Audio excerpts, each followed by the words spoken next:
Good evening. Hello, Sava here from Football Heritage TV, formerly Sava Talks Football. Hope you are all very, very well. Let's have a little chat about Tottenham Hotspur, shall we? Hope everyone is good. Spent the day talking about Patrick Vieira, talking about Jose Mourinho, talking about Champions League, Europa League, West Ham and the Conference League. So now coming back to my club, the Tottenham Hotspur, or Dr Tottenham. Question mark. I'll be joined live in about 5 minutes. No, I won't. That 5 minutes turned into about 0.5 seconds, and he appears. Sean, how you doing, mate? You all right? Can you hear me? I can hear you now. Yeah, good entrance. I like Sorry, that. The slow teasing us kind of entrance. No, there's something wrong with I don't know what I've done. I might have spilt some cornflakes or something over an audio cable. It's all very sloppy. How you doing, mate? I love your new colour schemes and stuff and the new names. Very cool. Yeah, yellow and black. Some might have said Borussia Dortmund, but hey, it's a Borussia Dortmund shade of yellow for sure. It is, yeah. Do you know what I've noticed as well? I've got a new guy as well that does my thumbnails and stuff, and he likes the yellow and black and says there's a lot you can do with it actually. And I was like, well, not the brighter colours. And he said, yeah, but when you have the brighter colours and people are streaming, you don't want the background really bright. You don't want, I was like, okay, cool. I didn't even think about it, but learning about colour schemes. I know. I've got to 40 and finally understanding what shades of colours mean what. It looks a little bit like a Stabilo Boss highlighter pen. Who was it? Was it Cudicini? Who was the Chelsea goalkeeper who wore the head? He played for us, right? Or was it Petr Cech? Who was the guy? Peter Cech. Petr Cech's the one. Yeah. They both played for Chelsea. He always looked like he was wearing a highlighter pen kind of jersey when he was with his hat thing. How you been, mate? Yeah. I'm good, man. I'm good. We're talking football all day long, and I'm gonna do this last stream, and then I'm gonna get a pizza with the missus, and I'm gonna watch Luther, the new Luther film. So that's my Friday night. Don't. I'm not gonna, mate. It is. Oh, is it not worth it? Oh, it is the most ridiculous film I've ever seen. Like, enjoy it. Go. Sorry, I've ruined it for you. But just let me know. Let me know afterwards if you can put together how pathetically strung together that whole plot is. They don't. They just make things happen and don't answer any questions. It's ludicrous. Well, top 10 worst films I've seen in a decade. How about that? I'm just going to text the wife then, let her know I'll be going out for Paddy's Day, and she'll be watching Luther on her own. Awesome. Guys and girls, who have we got in the chat? Big up to everyone in the chat. Hope you are all well. We have got Finn in the chat saying if we don't beat Southampton, I don't want to hear any more excuses. Conte out, Levy out. He's come back and said the banter club are back in town. This time it's Southampton. Has Spurs says Southampton fighting for their lives. Tough game to call. Stephanie giving me advice about my YouTube channel. Thank you, Stephanie. Thank you. I'll next time I make a decision, I will run it past you for sure. Finn, big up Sava. Mr. Pad said big up Sava and crew. Aaron, big up. Long time no see. Hope you're well, my man. Titso said I like yellow banner. Reminds me of the legendary Arsenal kit. Oh God, right, we'll have to change that straight afterwards. Show me the light said he enjoyed Luther. It was worth watching. Hey, happy St. Patrick's Day. Big up, everyone. Sean, let's talk Tottenham Hotspur. Typical Spurs. We lost a few games. Then we beat Nottingham Forest last week. A game I think we all agree we should have won, and we did win. And now we've got another very winnable game. Is that how you would class tomorrow's game at Southampton? Winnable, but a banana skin? Would that be a fair assumption?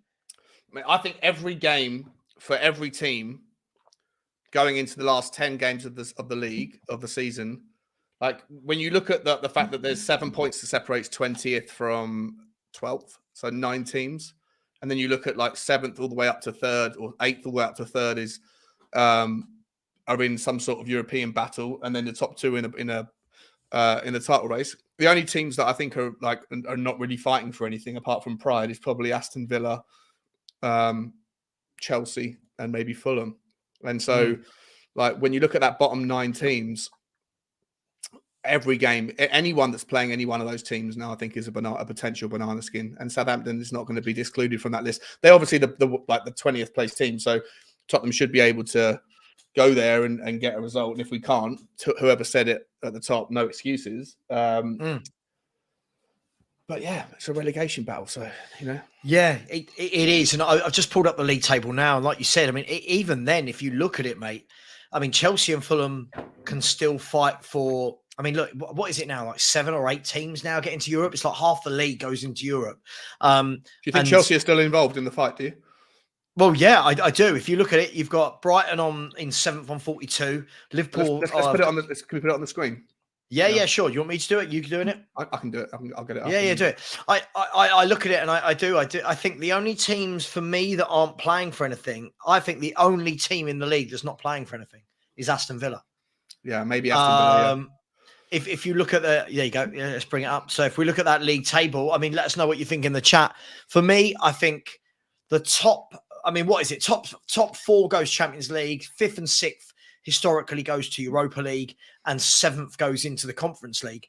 If you actually look, Chelsea have got what? I mean, a couple of wins in a row, and they're straight back in there, aren't they? I think if Chelsea were to go on a run that their squad is capable of, if they all look like they're starting to kind of figure it out, aren't they? They're looking like they're starting to get some momentum together. So, Aston Villa definitely have got nothing to play for. Aston Villa aren't getting caught up in a relegation battle, and Aston Villa aren't getting into any kind of European conversation. Yeah, I'd say that Fulham probably aren't either. I know they're 2 points ahead of Chelsea, but Fulham aren't going to go and put together 11 wins. Yeah, they're not in good form either, are they? Correct, Fulham. Yeah. If you look at them, they've not won in 3.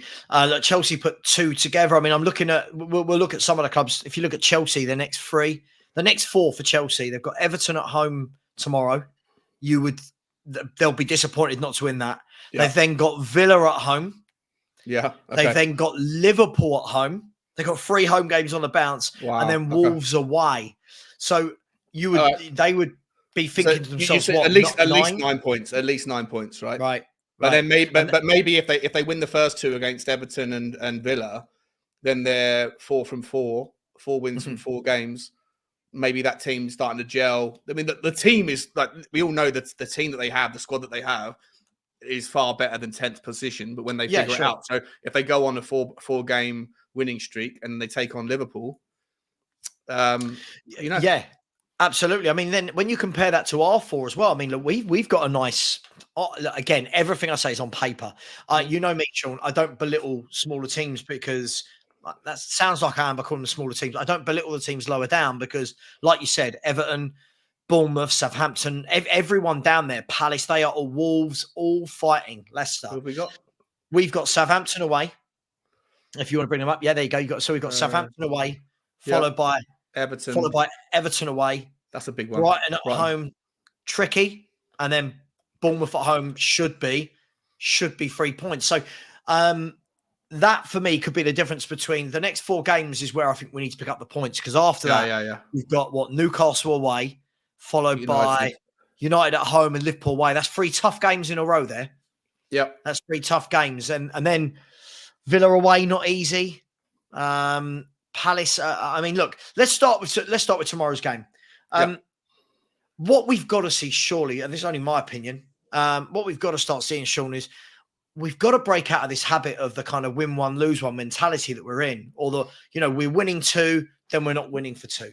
Mm-hmm. And there's so many opportunities where we could have just pulled away from that pack, but we don't. Tomorrow's really important for that very reason, isn't it? It's massively important. Listen, I think a lot of Tottenham fans right now are kind of rolling their eyes about the top 4 battle, because I think the proximity to what's happened in the start of March. Going out of the 2 competitions and the kind of maybe the recognition, the realization, which I think is reasonable, that, Tottenham finish 4th and then, don't kick on and then recycle and go through the same. I think a lot of Tottenham fans, at least the ones we speak to, are a little bit fed up with it. But generally speaking, the top 4 race is massively important and Tottenham need to take the advantage for the point you made. We've got a horrible start of April coming up. Yeah. So you need to get, if Tottenham do win those 4 games, starting with tomorrow, then I think you could really set a really good benchmark. We probably need to. How many points do we need? We probably need 21 points, isn't it?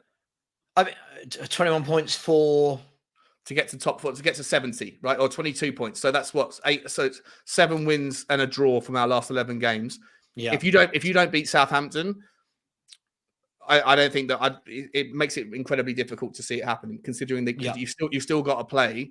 Tottenham have still got to play, like you said, Newcastle, Man United, Liverpool, and Brighton and Brentford. So 5 of the 11 games we've got are against teams that are in from 3rd to 8th. So you have to be looking. Tottenham the team have to be looking at Southampton and saying, that's 3 points you have to win. If you want top 4, that's 3 points you have to win. I mean, look, Southampton, Everton, and Bournemouth in your next 4 games. You know, I get it. You know, things happen, banana skins. It's that time of the year when everyone's fighting, but we should be fighting, right? I know they're in relegation battles, but we should be fighting. Yeah. And I truly believe if we get 9 to 12 points out of the next 4, I don't know if we will, but if we do, for me, that's top 4 guaranteed. Because look, if we win tomorrow, yes, we'll have played 3 games more than Newcastle, but because they've got the FA Cup tomorrow, right? Mm-hmm. But that puts us 7 points clear of them. Now, I'd rather have the 7 No, wait, gap. Newcastle are out of the FA Cup, aren't they? Oh, sorry. They're playing tonight, aren't they? Sorry. Tonight, Completely made that up. So if Newcastle, sorry. God knows why I made that up. Completely made it up. No, that's right. No, yeah, no. There's a lot of big teams that aren't playing this weekend. Man United aren't playing. Man City aren't playing. That's right. Brighton aren't playing. I'm not really sure if Brentford are playing this weekend, but there's a few teams that aren't playing. So but Newcastle are playing. They're playing tonight. Yeah, who have they got tonight? Yeah, Newcastle are playing away at Nottingham Forest. Okay. So again, I mean, look, this is how close football is, right? Newcastle win that tonight. They're 1 point behind us with a game in hand, right? Mm-hmm. We win tomorrow, we're 4 points clear. In 3rd. Right? We're 4 points clear of them, right? We lose tomorrow, they're 1 point behind us with 2 games down. It's amazing how one game now, everything's on such a fine line, isn't it? Where one game can be the difference between being 5 or 6 points clear and 1 point clear and games in hand. But look, they've got to play Nottingham Forest, mate. And Nottingham Forest, I didn't know this, they've only scored 4 goals away from home all season. So of their 21 goals that they scored, 17 of them have come from home. 17 in, I guess, 13 games. So Nottingham Forest are going to need to rely on their home form because they are abject away from home. Right? So I actually wouldn't be surprised to see Nottingham Forest Newcastle draw this evening, which gives us a real boon. But if not, you mean the draw masters Newcastle drawing another game? It's a strange one. When you look at the clubs around us, Sean. I mean, let's be fair. City and Arsenal are gone. Let's not even bring them into it. City and Arsenal are gone. Yeah. You've got Man United 2 points clear, Newcastle 4 points back, but with 2 games in hand. Liverpool 6 points back, but with a game in hand, and Brighton 6 points back with 2 games in hand. Who do you realistically see as the biggest problem for Spurs in that? I've kicked Sean. Sorry, I've kicked Sean. I'm so sorry, everybody. I've just kicked Sean out the show mid asking him a question. That is absolutely shocking. We'll wait for him to come back in. We're just seeing Mark Scrumpy Cousins in the chat and said, "Evening, Sava. Why does top 4 matter? Give me an FA Cup any day." We'll answer that in a minute. Foggy Foam said, "We really don't want the Liverpool game to be the decider for top 4, especially in a away game." We have got Bill saying we're out, Mark, sadly. Yeah, we're not in the FA Cup. Yeah, exactly. But we'll come back and talk about that. I don't know what's happened to Sean. Sorry, mate. United Spur of America. Jacob is in the chat. Big up, my man. Has said they should only let top 2 in the Champions League. Sean, I'm so sorry. I don't know why I did that. No, it was me. I kicked you by mistake. Oh, was that you? I'm so sorry. Yeah. I'm so sorry. So sorry. It's what I do when I don't like an opinion. Just kick the guest out. I thought my. Well, your internet's gone a bit ropey. Stay there 1 second then, because I'm going to go back to my Wi-Fi because I just turned my Wi-Fi off. No worries, mate. No worries, mate. Finn has said Everton away will be difficult because it's on a Monday night and Goodison Park will be rocking. Yeah, you've got that to consider. Jacob has said they should only let top 2 in the Champions League, 3 to 4 Europa and 5-6 Conference.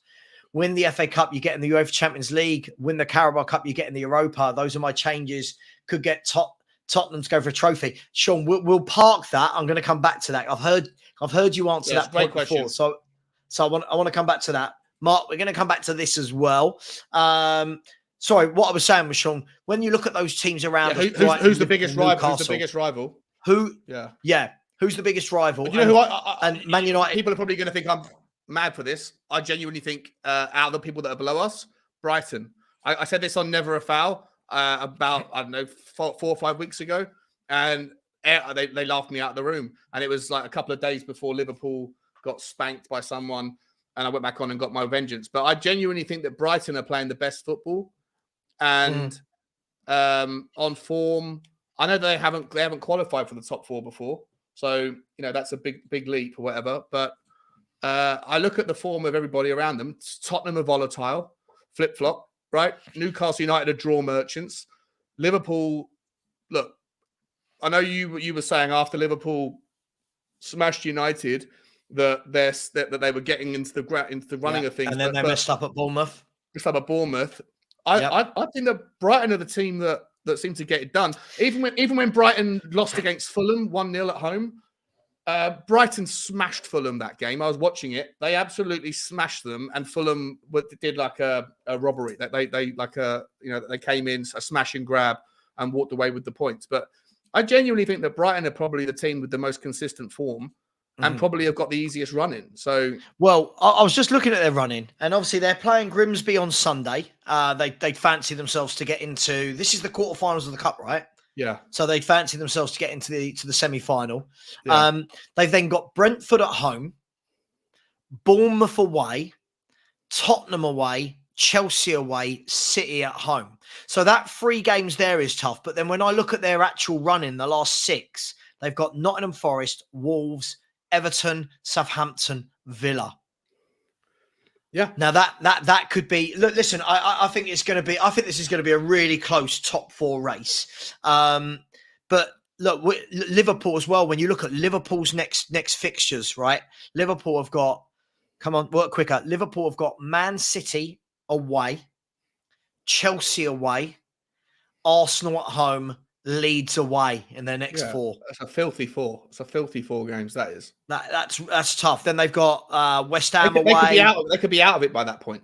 If Tottenham go on and win our 4 games, obviously we can't do that, and Brighton also can't do it because we're playing Brighton, I think, in that 4. Yeah.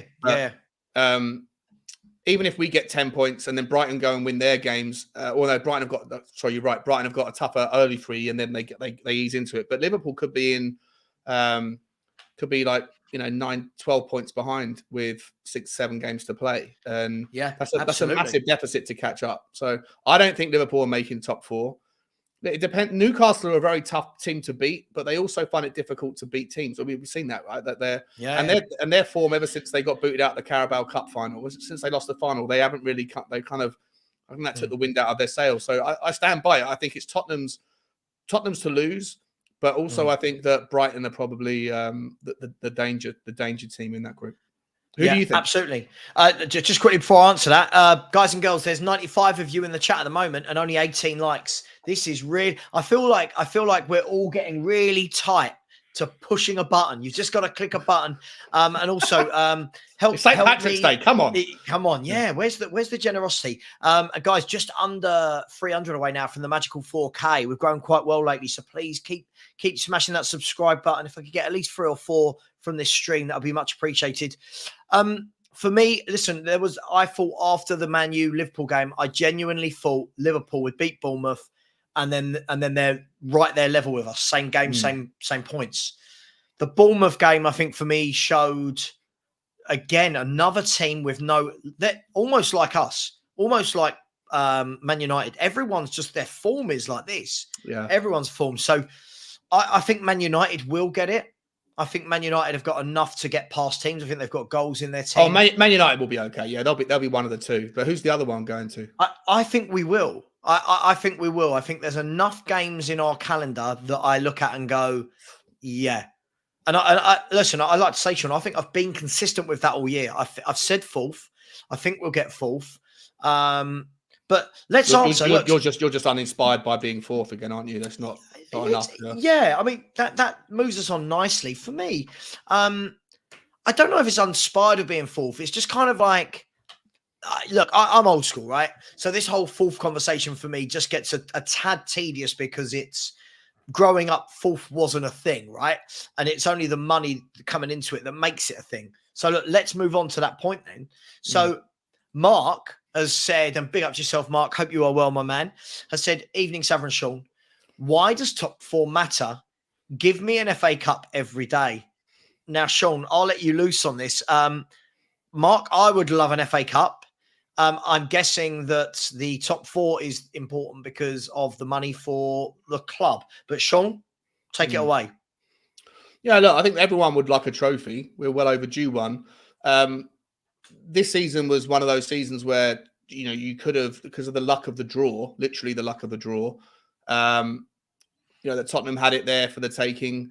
And the variance that comes with cup competitions, you never can predict. Like Tottenham could improve magnificently over the summer, over the next 18 months and have a team that's, twice as strong competitively and competently as it is right now. And then go and draw, Man City in the third round or Arsenal in the fourth or both away from home, all that sort of stuff. Right. So, when it comes to the FA Cup, a lot of it comes down to who you get drawn against and who else gets drawn against who else. But ultimately, the reason for finishing top four is because we've known from our chairman that the only way that they're going to provide funds for us to improve our squad is through generating it internally. And the number one source of revenue that's available in terms of, easy to earn or whatever is getting fourth and then qualifying and then getting through the group stages of the Champions League. I would imagine that this season's provided enough funds for us to be competitive this summer.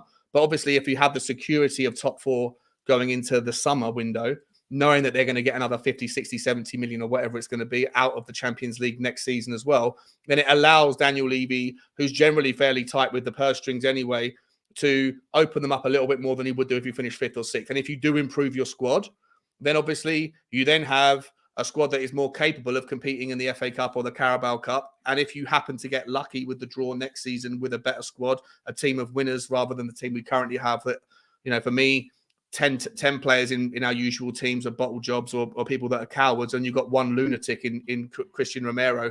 But I think that, so top four is important, Mark, because it provides an extra 60 million quid to the transfer budget, 70 million quid to the transfer budget. And I know people roll their eyes, but people that say they don't care about top four now will care in the summer if it turns out that there's a 50 million pound centre back that goes somewhere else rather than to Tottenham, because Tottenham will argue that they can't afford that player absent of the Champions League revenue. So that you should rather there's the argument to say I'd rather finish outside of the Europe altogether, like fourth or eighth, so that we can just focus on one game a week. But if you're going to finish fourth, fifth, sixth, or seventh, and you're going to have to participate in Europe anyway, you might as well finish fourth because it provides the revenues. Yeah. I mean, look, I listen, I see that argument. I think the one thing that lots of fans would say is, well, and look, again, this always opens up the can of worms is, well, what happens to those 50 million centre-backs, say, in the summer? Where were they then when we did have Champions League? So I do completely get that. But look, let's move on to some other questions. People, get your questions in. Do me a favour. If it is a question rather than a statement, please put a Q. Any super chats as well, obviously, will be read out first. And can I please ask, come on, people, smash the subscribe button. Can I not get 5 of you, 115 in here across Twitch and YouTube? 5 of you mustn't be subscribed who could go and subscribe.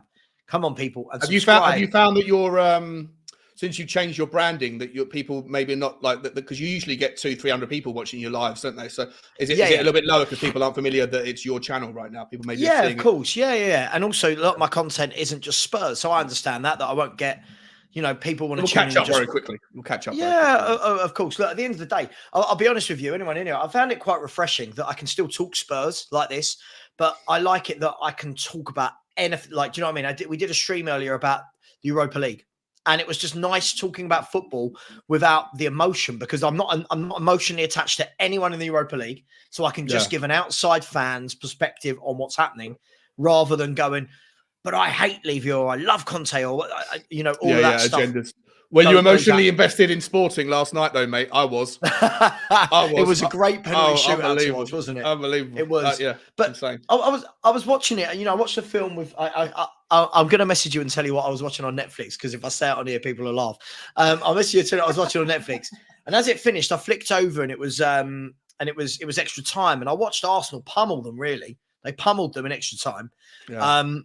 And then when it went to penalties, like, my missus has got a pillow over it. I'm like, you don't support these teams. She's like, oh, it's nerve-wracking. And I was like, as a fan of neither club, this isn't nerve-wracking. This is wonderful to watch, right? Yeah. Anyway, get some questions in. Smash the subscribe button. Anyone that doesn't know, yes, this is Savile Talks Football, just rebranded as Football Heritage TV, just so that I can do a lot more of other content. And on Tuesday night at 10 o'clock, we're starting a show called The Football Throwdown. It's myself and 4 other fans from different clubs. It will be different clubs each week. Arsenal fans, Newcastle fans, City fans, Liverpool fans, just having a general chat, bantering and trying to get some different perspectives. So please subscribe, please join us, and please go over and subscribe to Sean as well. He's growing. What are you on now, Sean? You over the 5.5 yet? Yeah, I think I'm on 5,800, I think. Wow, flying. So listen, show some love, show some support. Go and subscribe to everyone in the Spurs community and see what it's all about. And we're all Spurs, we're all football fans. Show the love. Let's have a look. So we answered that question from Mark. Here's an interesting one. So Jacob, big up my man out there in America, my IT technician as well, has said they should only let 2 in the Champions League, 3rd and 4th to Europa, and the 5th to 6th to Conference, with an FA Cup getting you a UEFA Champions League and Carabao getting in Europa. Those are my changes. Could get Tottenham for a trophy. Would anything like that fly? Would it be viable to implement such a process? Well, you already get, if you win the Carabao, you already get into the Europa League, right? Sure. And if you win the Conference League, you get into the Europa, and if you win the Europa, you get into the Champions League. But win the FA Cup and you get in the Champions League, I just don't think that that's the right way of doing it. Listen, I understand the merit behind it, right? To try and incentivize teams to try and win the trophy that doesn't provide the financial support, right? If you win the FA Cup, you win, I think, 3 million quid. You qualify 4th in the Premier League, you're going to get 50 million. So I understand where Jacob's going with it, but I just think that the Champions League is supposed to be about the best teams in Europe competing on merit and see what happens. And generally speaking, because of the last 23 years or whatever under Daniel Levy's tenure, 92% now of all the trophies that are available in the UK have been won by the same 6 teams or same 5 teams anyway, with the exception of Leicester or whatever else and a few others here and there. I think you're still going to find that the same team will get into the Champions League by the FA Cup anyway. So it's a bit of a moot point, but also I just don't necessarily agree with it that, on the rare occasion that a Swansea or a Portsmouth or whoever, a Leicester, wins the FA Cup, I don't think they should get into the Champions League because they're not the champion. They're not in the best, not necessarily the best teams. Imagine if Grimsby won the FA Cup this year. And they were playing against Barcelona next year, and it doesn't. But do you think what people are saying here with this? Look, I get it, right? Look, can a team that's won 6 to 7 games get in a Champions League based off of 6 or 7 games versus a 38 league game season? Let's just look at it the other side. Let's flip that for a second. Are fans coming at it from the point of view of, well, hang on, if there's a carrot being dangled at the end of this, that it's Champions League, not Europa League, which most of the teams who would win it would get anyway, would it make teams putting out reserve teams go for it? I.e., let's bring this back to Tottenham. Yeah. If Tottenham have got Champions League from finishing in the FA Cup, do we put out a lesser team against Sheffield United? Yeah, no, listen, I think that I take the point, right? That there's no financial carrot to win the FA Cup. There can be, but you don't need to offer up a Champions League spot to do it. All you just need to do is reorganize the distribution of money that goes down the football pyramid, right? Like, rather than giving, like, the Premier League already distributes so much money towards the Championship and the League One and League Two anyway, rather than giving it out the way they currently do, you just siphon off, like, if Tottenham finish 4th, not only do you get the Champions League money, but you're also probably going to make, I don't know, 10 million quid in prize money for finishing fourth, and the person who finishes fifth might get 9 million, and eighth might get 12, whatever, right? Like as you go down, you get campaign prize money. Take 10% of that money and take it away from the Premier League distributions to Premier League teams, and put that whatever that total fund is, take 10% of it and put that money and give it to the FA Cup winner. If we're trying to make the FA Cup more, like you say, the carrot rather than the stick, you don't need to offer them a Champions League place. You just need to put more money, and there's plenty of money in the football pyramid. Just reorganize and redistribute where it goes to. That's what I'd do. Yeah, absolutely, absolutely. By the way, I'll tell you what's funny. I've just done a poll in my chat, Sean, where listen to this, right? Just done a poll in my chat where 40 people have voted, and 22% have said that they haven't subscribed. How mean is that? That they've taken the time to click on the poll but not 11 subscribe. People. That's 11 people of the 40. Unbelievable. Come on, guys. Let's show some love. There's 11 subs right there. They're throwing it in your face, buddy. They're mocking you. I'm absolutely in the mud, being mocked. Absolutely. Aaron Dubber said, "Yep, nice to hear football chat. The Levy chat is making too many channels the same. Predictable rhetoric. Good luck with a new angle, Sava. Good to get varied views. Always, not just blame Levy. Look, I get it. Look, and you know what? I'll say everyone's welcome to their own opinion. I will never knock anyone's opinion. They're always welcome to it. But for me, I just needed to, I'll tell you what it was more than anything, and Sean will back me up. I said this to him a million times yesterday on WhatsApp. I just want to go back to kind of enjoying the streaming. I don't want the drama. I don't want the battles. I just want to stream. I want to talk Spurs every now and then, other clubs, and just enjoy. This is what we all got into it for, right? I think, mate, you're I watched you on the Football Terrace and on Never a Foul. Your general stance. Now, I'm not saying that you're doing this with an angle, because I know you, and I know that you're just being entirely honest and sincere. But your general kind of your take on Tottenham, it goes down very well with rival fans, right? They see you as being very honest, and they don't like Tottenham fans that think of them that think they're bigger than they are. And so I think that your general approach to content and to your takes that are very honest and sincere, it's going to resonate very well with fans from other channels. So I think it's a really good move. And I know you're knowledgeable on football outside of Tottenham, which not everybody can claim to be as knowledgeable as you are on things that are happening outside of Tottenham. So I think it makes a whole load of sense for you, mate. And it's going to be a cool move. Yeah, no, I appreciate that. So I'll try one last time. I'll put the link into the chat and see if those 11 people could subscribe. Let's get to 3,720, which is 7 away by the end of the show. Let's dip into another question, Sean. Who should we go for? Let's go for this one. Phil Coys. It's not really a question. Well, it is at the beginning. He said, forget fourth. Why not third? Can see us going on an unbeaten run now to the end of the season. How does Levy then get rid of Conte, with third being our best position since 2018? Now, Sean, for me, I get it. Forget fourth, why not third? Of course. Third is definitely there. But this whole, I can see us going unbeaten. I've seen this so many times this year where people bring up the fixtures like we did. We look at it and people go, 12 out of the next 12 points. And so far this season, we've never done that. We've never been able to do that. Even when, I know people will say, oh, well, we're only playing once a week. But even when we didn't have a League Cup game or FA Cup game or Europe, we've not quite been able to do that. And just to make this question even longer for you, Sean, this whole how does Levy get rid of Conte thing, I still don't understand how fans are not understanding. He's not getting rid of Conte, is he? Conte's going to go. It's a one-way track. If Conte wants to go, he goes, right? The contract is over. And I see so many people with this narrative of can't sack another manager. Well, his contract is over in 3 months. It's like if I rented a flat, right? It's not, can't believe you're leaving that flat.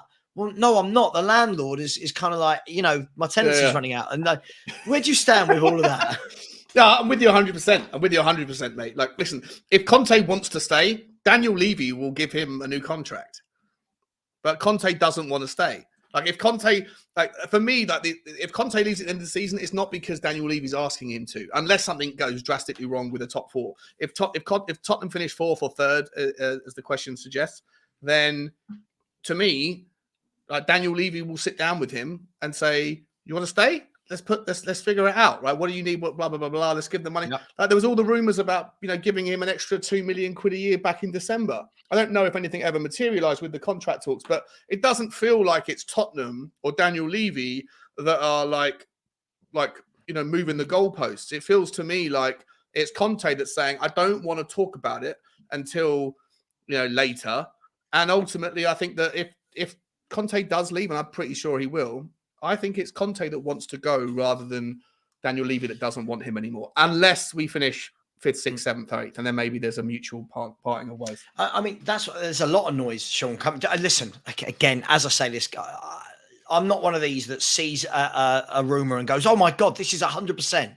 There's so many rumors, but a lot of them that you hear is that he's fallen out of love with the game a little bit, that his health, obviously a lot of people within his inner circle have passed away in the last year.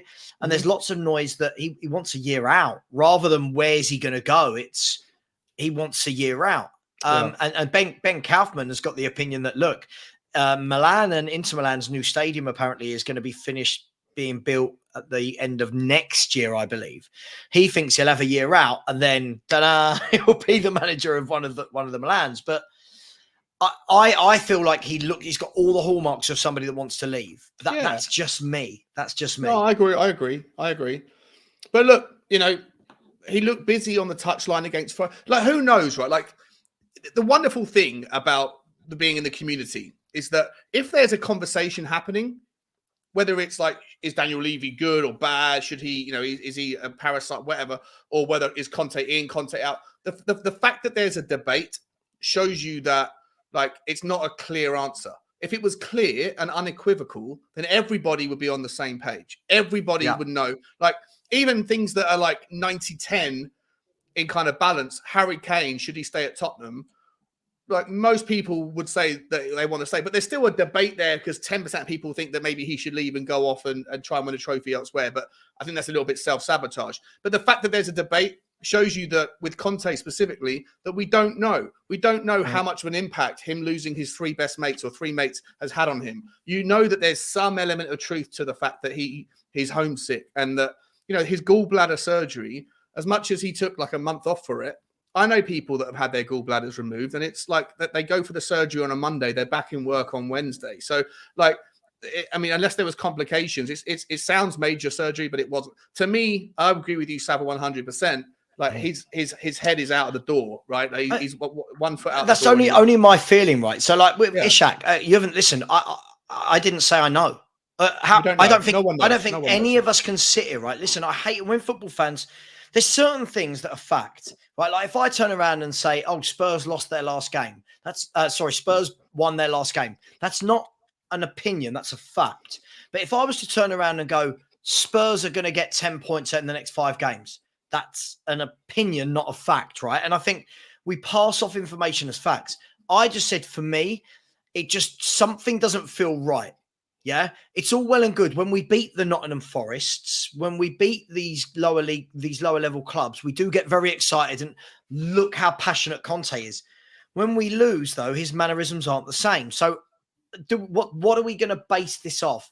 For me, it's just if he was going to stay, I fail to believe, Sean, that a businessman in the ilk of Daniel Levy, a manager in the ilk of Antonio Conte, would say, well, let's wait until the last possible moment when the season finishes.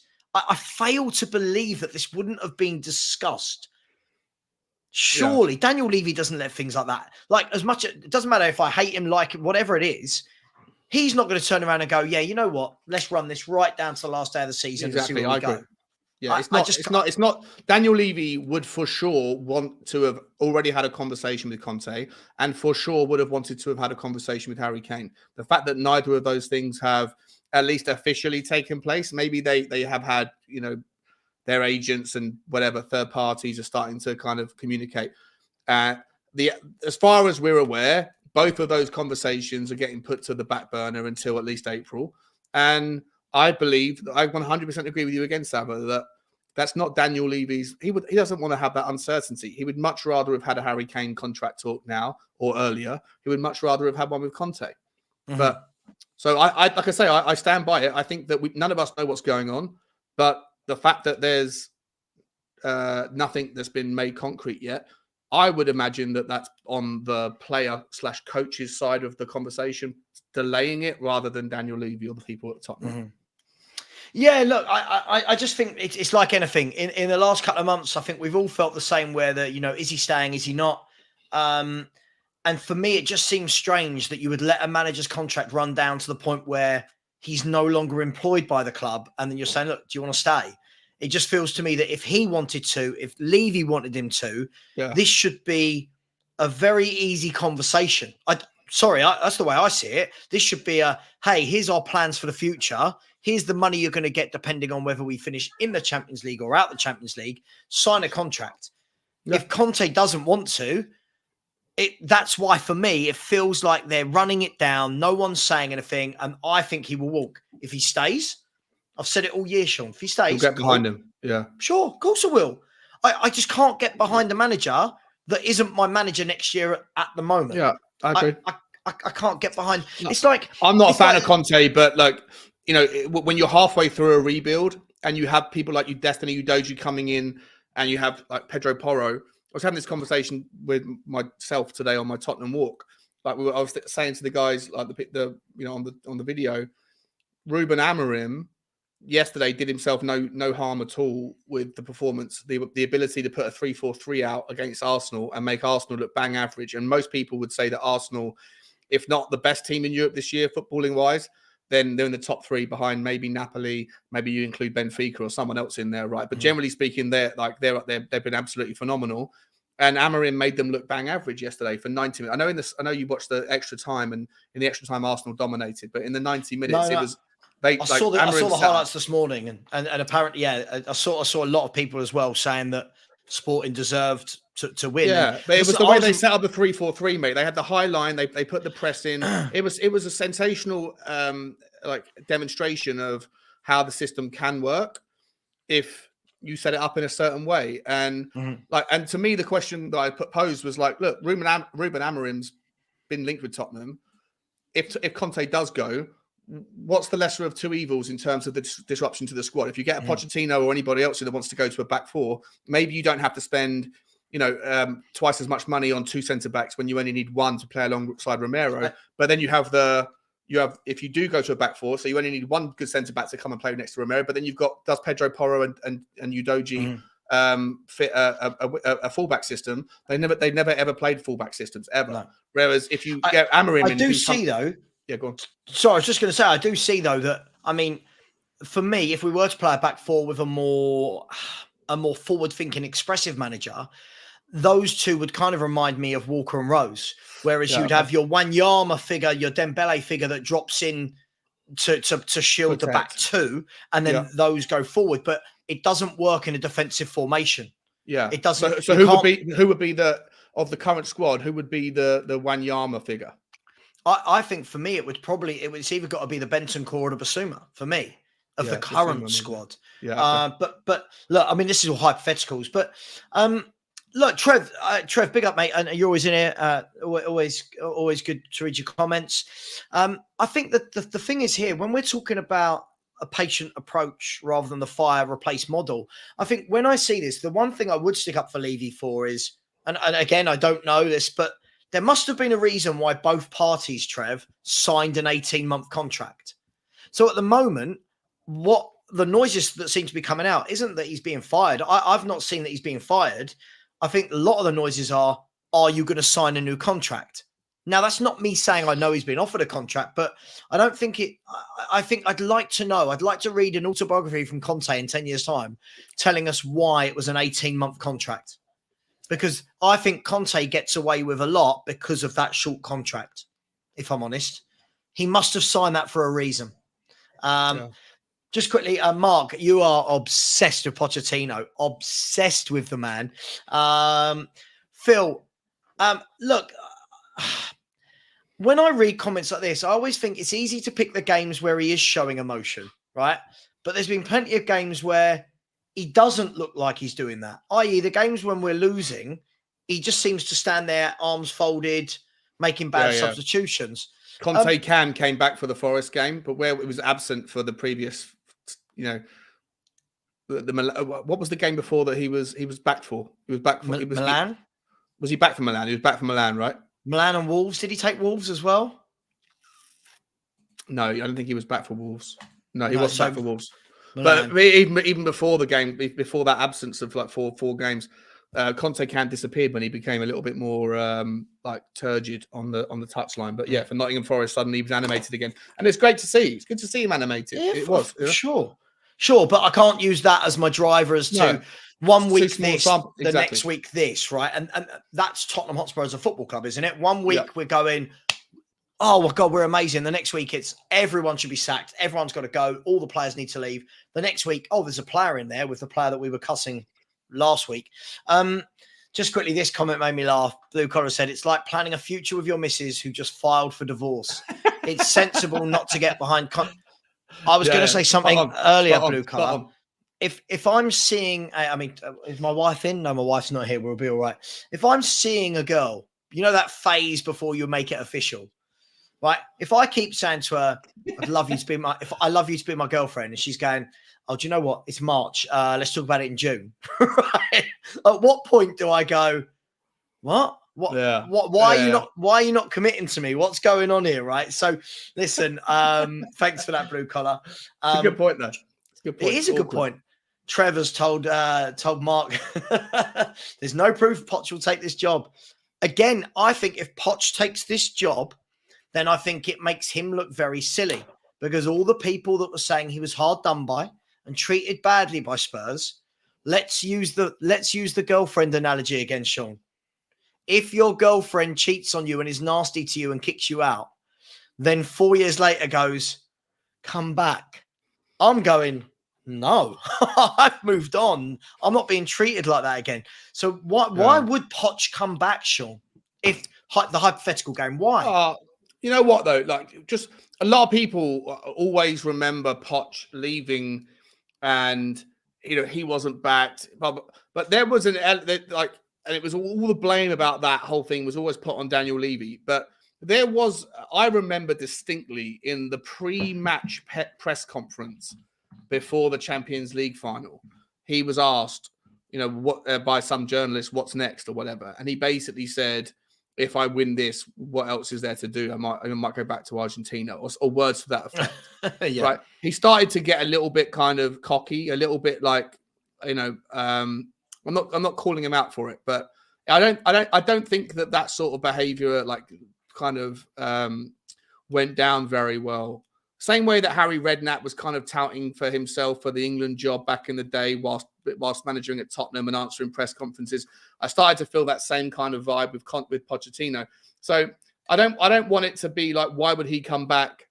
Because, you know, it was all Daniel Levy that let him down. There was a little bit of like, in my mind, in my memory, maybe I'm going to be, you know, shouted down for this one in the comments, but I also remember Pochettino pissing me off a lot as that season kind of wrapped up.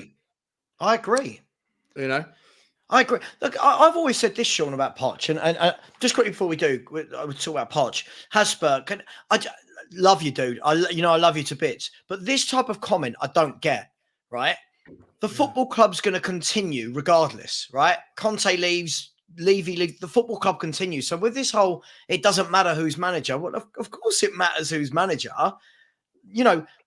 Yeah, does it matter who's manager in terms of winning something? No, I don't think it does. But does it matter who's manager in terms of how the club build and grow and an ethos and a philosophy? Of course, I think it matters.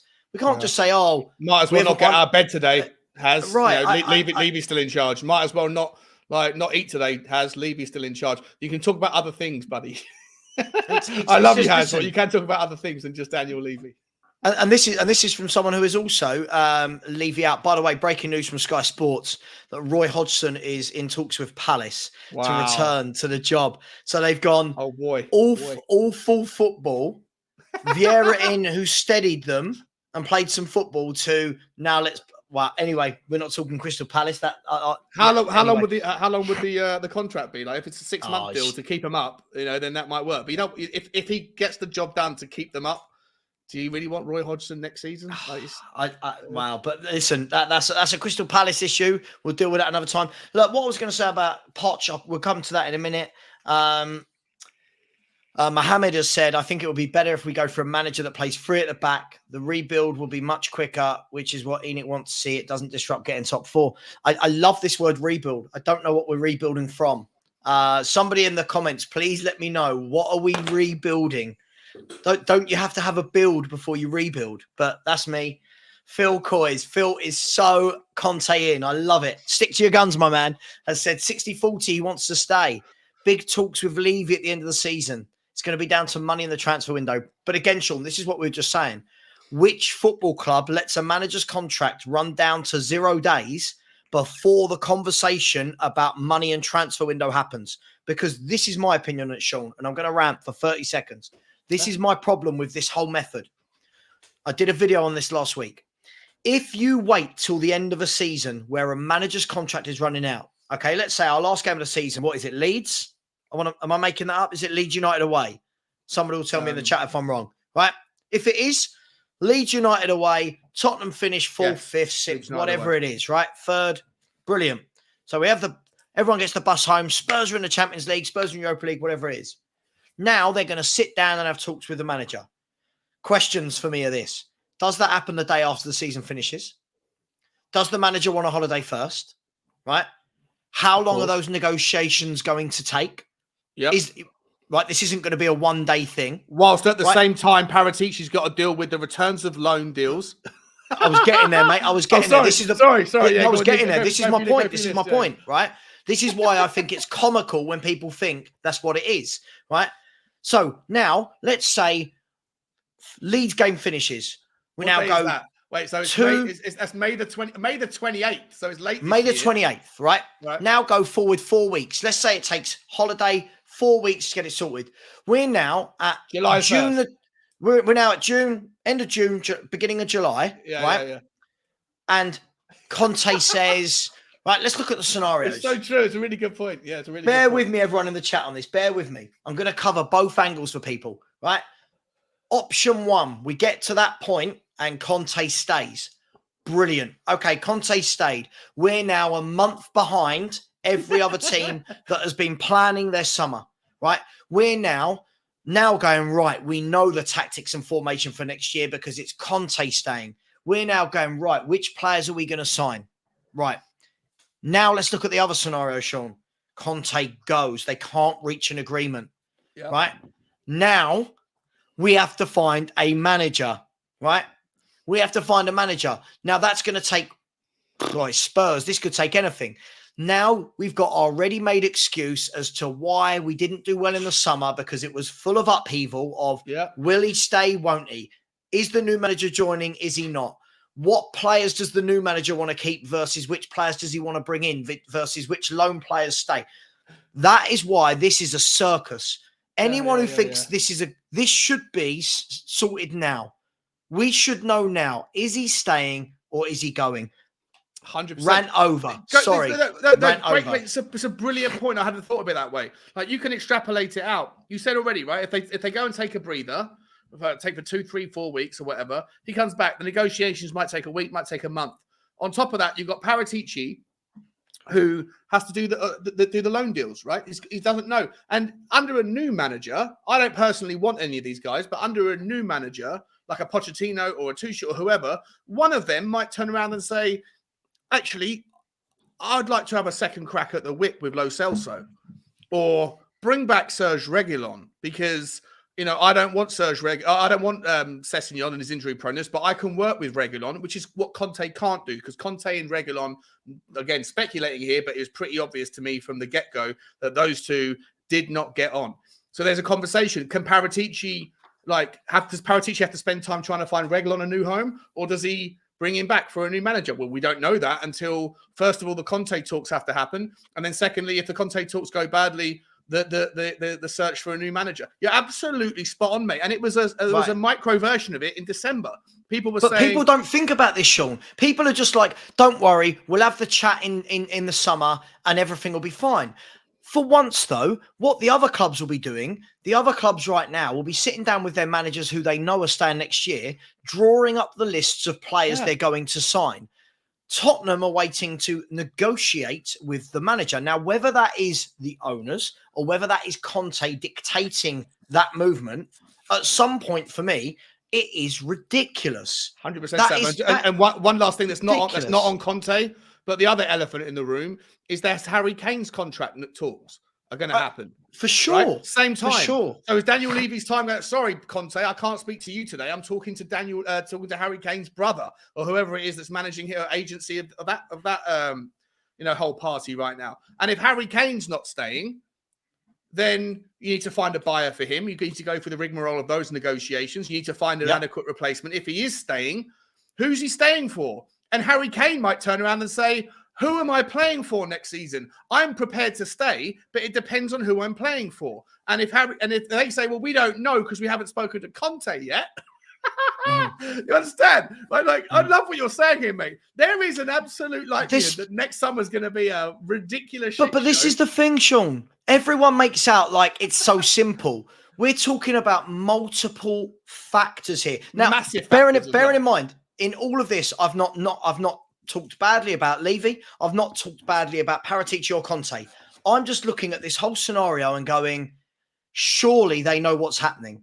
Now, just quickly, I'm going to call this person out because this guy, he's another one. If I say it's Friday night, he'll find a way to tell me it's Sunday morning, right? Faz makes me laugh. I don't know what you hear, Faz. And he'll say, oh, you're so rude to me. I'm not being rude. You just lie. He said, ridiculous point. How can Conte spell out what is happening and when? Laughing at Conte. I don't know who laughed at Conte. Who did you laugh at Conte, Sean? I'm not sure any of us laughed at Conte. We're laughing now at the situation that we're talking about, but that's just laughing at Conte despite all he is trying to say about the club commitment is unfair. Okay, and then he's gone on to say, how can you possibly even say Roy Hodgson was not good for Palace? I don't believe I said that in any way, shape, or form either. What I said was the fans didn't like his style of football and they went for a manager that was slightly more forward thinking and wanted the football. Faz, you have two of these, right? Please stop lying. Every time you message, you lie, right? And then you've come in, the last one, and says, Savvy, you must be joking to think nothing is happening behind the scenes between Conte and the club till the end of the season.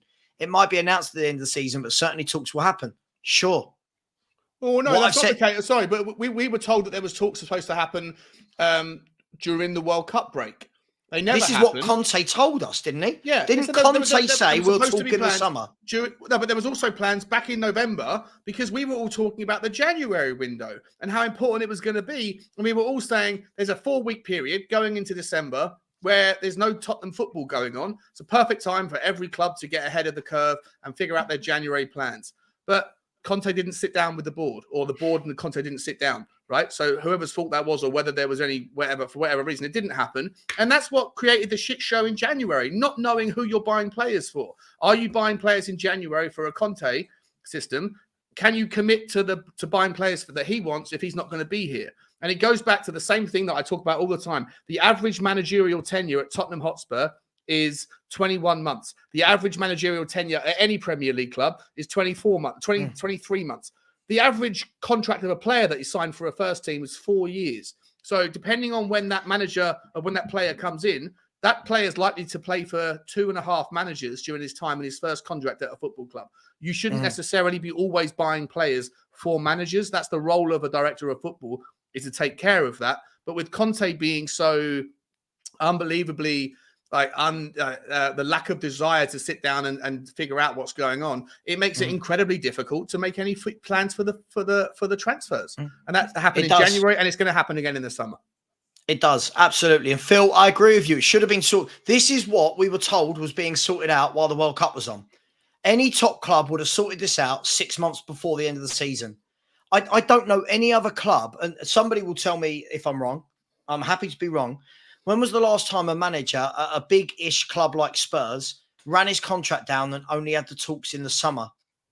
I don't remember it. I agree with you. Faz, you're calling me a liar. I've literally just brought up three comments you've made, none of which I said.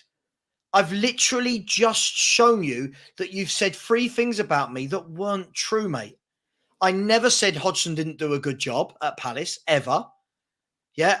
I didn't laugh at Conte. I didn't suggest no talks were happening. I suggested that Conte has told us it will happen in the summer, which is what he said, right? And, you can't keep making these things up and then saying someone's rude to you. You can't. Let's look at some of the comments. Nathan has said, listening to different Spurs channels makes me believe both of them are watching entirely different games. One worships Conte, other hates him. Listen, I've seen a balanced, a lot of different views from different channels. Some people really like him. Some people don't.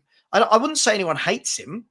No, but Sam, it generally comes down to the stance on Daniel Levy. Right? Do you not think that there's a massive correlation between if you're massively Levy out, then you back Conte. If you're not so one-dimensional in that thought process, then you can have an open mind to whether you like or dislike Conte. Listen, I hear you, but look, what I would say is, if that was referring to me, Nathan, I don't hate Conte. I think that needs to be made very clear. I've acknowledged many times that the guy is a serial winner, right? But I've also acknowledged that he's a win now manager. Yeah. Now, do I dislike his football? Yes. I don't hate Conte. I truly believe Conte would be brilliant for this club. As I said before, in the year when Poch finished second, I think that is the time you bring in a Conte and go, there you go, sprinkle some stardust on this. Yeah. I don't think bringing him in when you are in disarray is Conte's bag. Right manager, wrong club, right? Superb. Right, there you go. There you go. Foggy Foamer said, Phil Peter said, he's shouting at me. Don't shout at me, Phil. Be nice. He said it does not matter. Periods. He's even putting full stops between the words. I know. It does unbelievable. Not matter. Is that in the style of The Rock? Phil P, are you being like a WWE star? He said it does not matter if the talks happen, the outcomes matter, and we never get the right outcomes. Sure, I agree to an extent, Phil, but for me, I just feel like come the Leeds game at the end of the season, the club needs to know what it's doing from day one. The club needs to know the moment that transfer window opens, who are we buying players for? What players are we buying? What formation is that going to be for? Yeah. Which players coming back do we want to keep? I.e. Conte. Sean, right now, Conte knows every player in this squad and on loan, who he wants to keep and who he doesn't. Yeah. Right?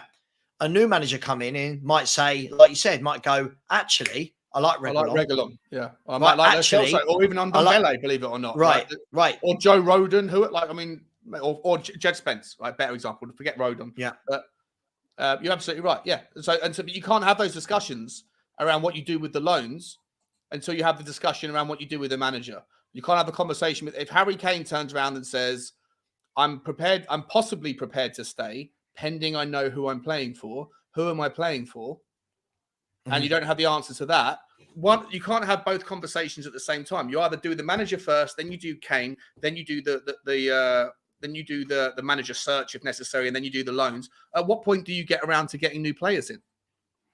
Yeah. And you saw last summer, the early bird caught the cheaper worm. As the summer went on, the amount of money that was spent on players on the general value went up quite significantly. Getting Basuma done early at 30 million versus, some of the deals that were done in the last couple of weeks were significantly more expensive on a pound for pound level. So again, Sav, I've never even thought of it. I've never thought ahead like it, mate, but I've got to shout you out for that because it's a brilliant take. No, listen, I did a video on it last week, and listen, this isn't for me, it's just foresight. Listen, I hadn't thought about it, but it's good. As I've said, they could well be behind the scenes right now knowing. Now, my hunch is that I think he's going. My hunch is that he's already told the club I want to go, but that Spurs are on course for top 4, so the club don't want to announce it. He doesn't want to announce it. Get top 4. I think he walks. But bearing in mind the word I said there, people, I think he walks, not sacked. I think he walks. All these people saying to me he's going to be walks. You can't sack a guy that's out of contract, can you? Right, right, absolutely. Look, again, there's just too much smoke. Too much. I mean, like the other day when they were talking about, and listen, I'm not going to get into individual names, but it was like Luis Enrique is the front runner, and De Zerbi's the front runner, and this manager's the front runner. Why would the bookies have so much interest in the manager's job if they didn't think it was going to happen? Aaron has said, I don't hate Conte, just don't like him at Spurs, don't like his style and his subs, etc. And that's fair enough, Aaron. You're entitled to that, and I agree with you. Faz is back. He said, you said no club has the situation where no talks happen until it runs out. Why Spurs? Did you not say that? Yeah, but Faz, I'm asking for someone to Faz. Just so you know how a debate works, what you now need to do is throw back an example of where I'm wrong. I.e., if Jurgen Klopp's contract was running down, no worries, mate. If Jurgen Klopp's contract was running down, did they wait until it ended to re-sign? That's what I'm asking. That's what I'm asking. If you can tell me that, I'm wrong, but I just can't remember it happening. Bob Spur, big up Bob Spur. Not the best looking man, but a nice guy all the same. And said, I'm still recovering from the Sanchez substitution, if I'm honest. Big up lads, Jit. Everything is Jit, isn't it, with you? Everything. Please, guys, why Sean is gone, smash the subscribe button. I set myself a target earlier to end the day on, I started the day on 3,700. And I said, if I can end the day on 3,720, it's been a good day. Please show some love, show some support. Can I get 5 more subscribers to get me to the 3,720 and get me well on the way to the 4,000? And once we get to the 4,000, there will be free giveaways. 3, rather. My mum would be turning. Bill said, box office, been coaching you, Mr. Box Office, wherever you are, big up to you. Daniel has said Vieira for manager. I just can't see that one flying or getting any credence. Let me know if you do sub. Please let me know in the channel that you've just subbed so I can say thank you.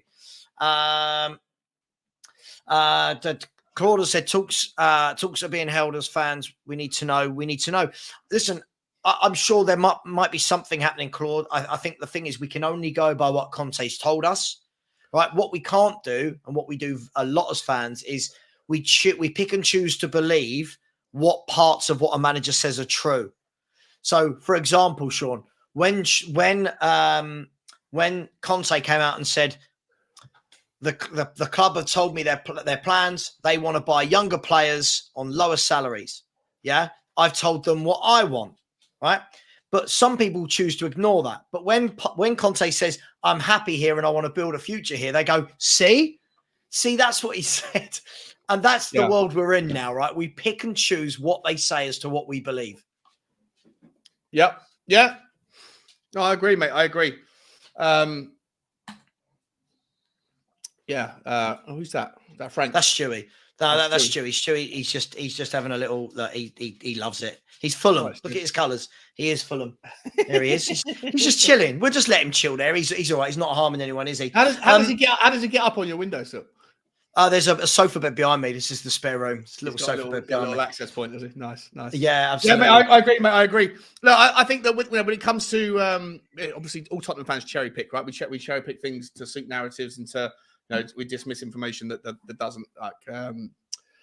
doesn't support the view we want. But listen, I agree. Whoever it was who put the comment up a minute ago saying we do need answers. We do need to know. We do need to know. Yeah, Claude. Right? Claude said it, right? Yeah, I think that I would hope that I don't know if this is the final international break that's coming up, or whether there's something coming up in April or whatever else. But I have heard people have intimated that there might be some talks with Harry Kane and or Conte in April rather than in May, and maybe that's more reasonable, right? As, if you're in late April or whatever, you've only got a couple of weeks, but by then hopefully we can avoid some of that problem we've been speaking about around the kind of knock-on effects, the collateral damage of delaying these conversations. One, because you can't kill 2 birds with 1 stone. One piece, resolution to one conversation will affect the resolution of another, will affect the resolution of the loan deals, will affect the resolution of the transfer targets. And so it would be nice to get at least one of either Conte or Kane's situation cleared up before the end of the season, so that we can then expedite some of the resolutions to others. Otherwise, I've never even thought about it before, but I think you're spot on that there could be an absolute shit show of delayments in throughout May and June, and it will just be a disaster, Yeah, no, I agree. And I think the comment I just saw, Rob said, I may be wrong, so please correct me. But for once, I'd like someone from the club to announce the vision for the next few years and not announce the different extra revenues. And I think if we forget the revenue part of that, I think it would be nice when we get a lot of statements that come out, but they're never about what's the vision on the pitch. Do you know what I mean? I think that's what a lot of fans want to hear is, even if it's, look, for the next 5 years, we're going to go with 21-year-olds and we're going to build and mold a team. At least then, as a fan, you get the choice to go, I'm behind this. There's the front door going. I'm behind this. That's your pizza, isn't it? No, that's the wife. That's the wife, and the dog's going to take her a slipper or something. The same manky slipper they think she wants. Then as a fan, though, we get the chance, right, to turn around and go, cool. Thank you for letting us know. I don't agree, or I do agree, but at least now I know as a fan, do I want to go to the club knowing what's happening, right? Do I then want to protest against the club because now you're telling me we want to play kids, but charging me this, whatever it may be? They have said some things, right? They've said that that they would rather stick to young players, right, with on I guess on relatively low wages, right? So the intimation around the transfer policy was that they don't particularly want to go and do more, because these Conte signings like Perisic, they don't want any more than like that. They may tolerate one here or there, right? But they don't really want that. They want to be able to go and buy, people like the Alex Scott from Bristol City, 25 million quid, who might become the next big thing or might not. But ultimately, there's enough time on the tenure of the contract to be able to figure it out over a period. So I think that if I agree with you that they do need to come out and make some sort of statement like Newcastle did around their ambitions, to win the league within the next 10 years or whatever it was.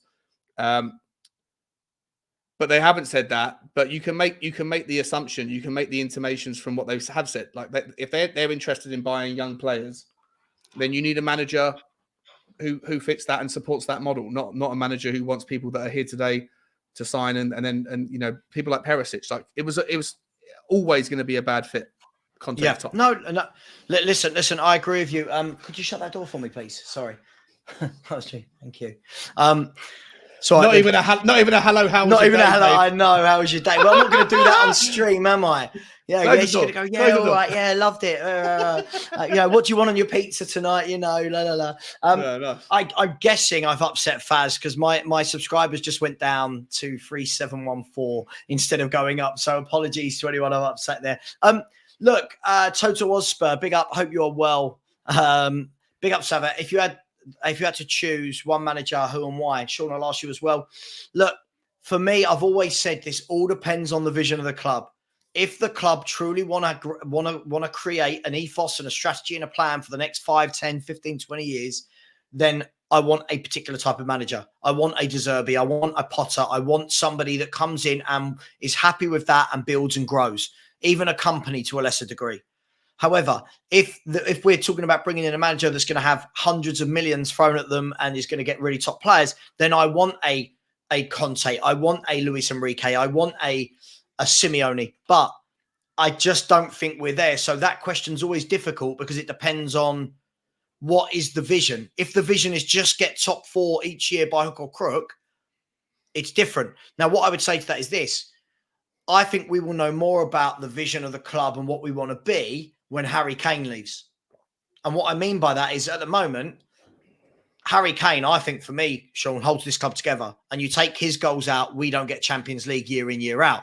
For me, what are we doing if Harry Kane turns around and leaves? That's when I think you then have to go, what's the strategy? What's the plan? He's going to leave at some point, right? Whether it's in 3 months or 3 years, he's not going to be here in 10 years' time. And so Tottenham have to figure that out. I would make the argument that whilst obviously there's more benefit by 100x to having Harry Kane than not, but by building the club around him and what his style of play allows for and what it doesn't, it does dictate a certain style of football that Tottenham can operate within. Like in a world where Harry Kane wasn't around anymore and you did pick up 100 million quid, if Tottenham suddenly, for the first time ever, found a way to spend their money correctly and then were to go about and find a different sort of player for that role, then the style of the system that Tottenham could operate within could change. When you have a player like Harry Kane that is amazing as he is and everything that he does also have his limitations. He can't do the high press. He's not blessed with incredible speed. And so there are some sort of limitations around what Tottenham can actually how Tottenham can play when you build a club around someone like Harry Kane. And so if Harry Kane does leave, you're absolutely right, Sav. What Tottenham do next will dictate not just the ambition, but the way Tottenham can play. And it doesn't always have to be seen with a glass half empty. You could see it as a glass half full, that if you were to find and identify the right player using Moneyball tactics, and it all starts with having a philosophy, like you always say, like I say, it all starts with having a philosophy and an ethos that the club want to build their structure around, and everyone that comes into the club going forward are bought or employed around that system, including the manager, including the coaches, including the players. But if Harry Kane's not around and you look to go in a different direction, then it doesn't have to be necessarily a bad thing. It all starts and finishes with the ethos and the philosophy, but it also starts with the ability to identify players that can fit whatever vision Tottenham want to do.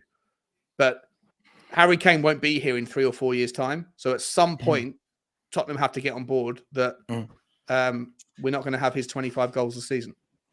Look, absolutely. Absolutely. I just want to address this point just before I do. Come on, people. 5 more people to sub to get to that magic number. 5 more of you. Come on, people. Show some love. It takes a lot of time to get all of this. All YouTubers know to get your thumbnails sorted, your guests, everything. So show some love. Smash the subscribe button. That would be really, really great. Nathan has said in the next 10 years, there might be a US-Saudi war and Newcastle owners will get kicked out. So 10-year vision is an eyewash. That's not what I was alluding to, Nathan. What I'm alluding to is what's the vision of the club? Yeah, I don't, and by that, I don't mean winning. I mean, what do we want the club to be known as? Yeah, i.e., everyone knows Ajax and Barcelona. They've been the same throughout. What is the vision for Ajax and Barcelona? They play the same football from the youth team right the way through to the first team. They build their own, they supplement it, but they all have a great academy. The scouts know the type of players that can come in and play that football. Yeah, that's a vision. I'm not just talking about coming in at owners and going, we're going to win the league in 5 years. Yeah, okay, cool. How? What's your roadmap to get there? So that's not what I was talking about, but a good point. Phil P with a super chat said, cut the crap Spurs. Kane, player manager. Woo. Yes, Kane as player manager. I'm sure he would be very frustrated and want to play every minute of every game. Let's have a look. David Clark said, Aaron, I just stick to facts, not fancy. Grandfather and great-grandfather. Oh, okay. Don't know what they were talking about there. I must have missed that. A view from the South Stand said, big up both. Big up to yourself. I'm guessing that is Marlon or Has, one of the two. Big up to either of you, whoever it is. Absolutely, Finn. I mean, I can't believe how many people are in this chat, and I've just lost another subscriber. It's like I've lost 3 subscribers since I asked for more. People are strange people on the internet, isn't it, Sean? You've lost 3 subscribers. Yeah, I lost 3 subscribers since I said, can 5 more get me to 3,720? People are very strange. They want your content, they want to watch you, but they won't support you. And that's life, right? Look, Sean, I don't want to go too long. But before we go, I just want to know, Southampton tomorrow, what are you predicting? Is Emerson Royal going to come back in for Porro, or is Porro going to retain his place? And does Richarlison retain his place above Kulu? Yes and yes. Porro and Richarlison should stay. I think that I want to see Perisic out of the team. I want to see Ben Davies play left wing back. It makes the team pretty simple after that. Obviously, if you've got Ben Davies at left wing back, you have Romero, Dyer, and Longley on the right. If you've got Ben Davies on the left, you've got space for Porro on the right. I want to see him whip balls in. I think the obvious 2 in midfield is Højbjerg and Skip, and then the 3 up front. I think you have Sonny, Kane, and Richarlison. But I actually think that Sonny and Richarlison need to have that fluid dynamism, like pivot and be a fluid front 3. Don't expect to see Harry Kane move left or right, but I would like to see Richarlison at the back post. I want to see Porro whipping the balls in like he can. I mean, it's great to see Tottenham have a winger that can whip the balls in again like Porro can, but unfortunately, if he's whipping them into Sonny on the back post, Sonny can't head the ball for shit. So I wouldn't mind seeing Richarlison and Sonny kind of like pivot. Richarlison start on the right, Sonny on the left, but during the game go interchangeable.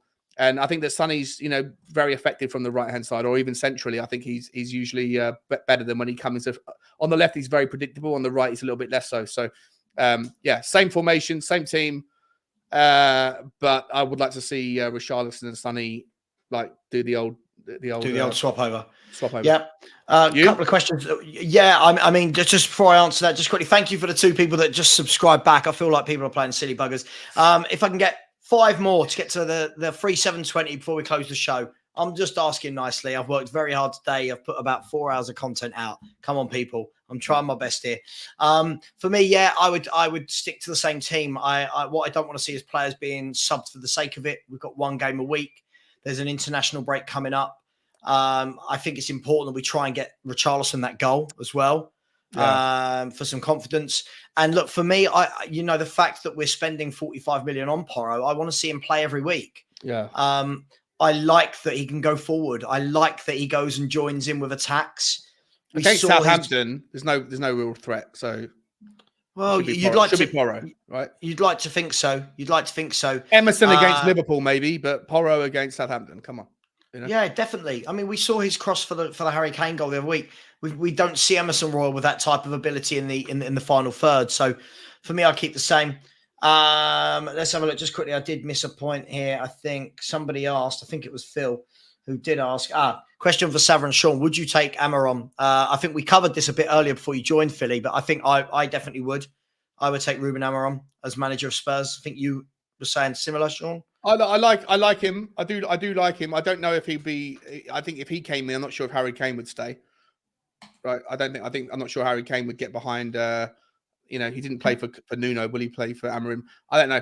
But I think Amorim's a really good manager, and I thought his performance, the way he set the team up yesterday for against Arsenal, was spectacular. So, a lot of admiration for him. But I think that. I don't know. He's probably third on my choice. I think third on my list. Third choice on my list. Yeah, I'm going to end the show there. People are playing silly buggers. I've just had 4 more people unsubscribe. I'll be honest. I'm not going to waste my time and energy if people are just going to unshow their love. But they'll subscribe again. They'll subscribe. Yeah, back. They'll come back. So look, please, we are going to end the show there. Please, before we go, on a serious note, it is important. It is. I know everyone thinks it's a joke. It is important for people who are doing content to get their likes, to get their subs, to get their viewers up. So please smash the like button. Please subscribe to Football Heritage TV. Please subscribe to Sean THFC Talk Show. Look, go and subscribe to everyone else in the community. Look, score prediction for tomorrow, Sean? 2-1 Tottenham. 2-1 Spurs? Yeah. Yeah, I had 2-1 in my head earlier. I'm just praying that we don't see Dr. Tottenham. I don't want us to get the win last week and then go away to the team bottom of the league and fail to win. That would be a huge, huge blow, I think. Anyway, Sean, thanks so much for coming on, for giving us an hour of your time. Really appreciate it. And yeah, sorry, I keep doing this Spurs Talk Show, not THFC Talk Show. I'm tired. It's been a long day. Sean knew what I meant. I am sorry. Please like, please subscribe. Much love. Sean, I might see you over the weekend, maybe back at the Spurs review. For everyone in the chat, I will be doing a live score show, my own version of Gillette Soccer Saturday tomorrow from 2:30. And we'll be back on Sunday night on this channel doing the Spurs review at 7 p.m. Much love. And we are out of here.